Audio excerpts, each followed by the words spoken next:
Happy birthday Shalini. ఏంటి నీ problem? ఎందుకు ఇలా తాగుతున్నావు? My life full damage.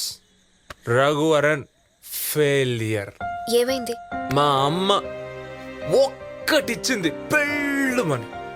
నా తప్పే లేదు. అమ్మ, నాన్న, ఓ తమ్ముడు, ముగ్గురు కలిసి నన్ను వెలేశారు. ఎందుకు ఇలా మాట్లాడుతున్నావు? అమ్మ కొట్టింది అంతేగా. అమ్మ లేని వాళ్ళని అడుగు. అమ్మ చెంపదెబ్బలో ఎంత ప్రేమ ఉంటుందో చెప్తారు. Wow, what a dialogue. ఏం చెప్పావు. మా ఇంట్లో నువ్వు ఉంటే తెలిసేది. ప్రతి దానికి కంపారిజన్.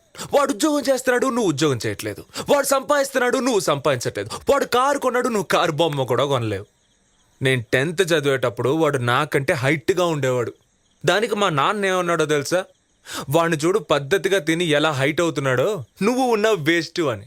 వాడు తాటి చెట్ల పెరుగుతూ పోతే దానికి నేనేం చేయను? నీ మీదున్న ఇష్టంతోనే అలా అన్నుంటారు. అయ్యో, చెప్పలేనంత ఇష్టం.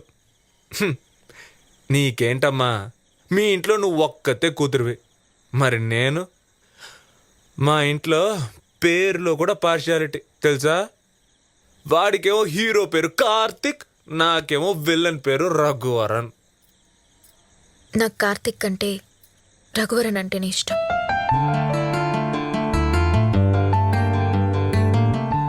అంటే అంటే అంటే అంతే.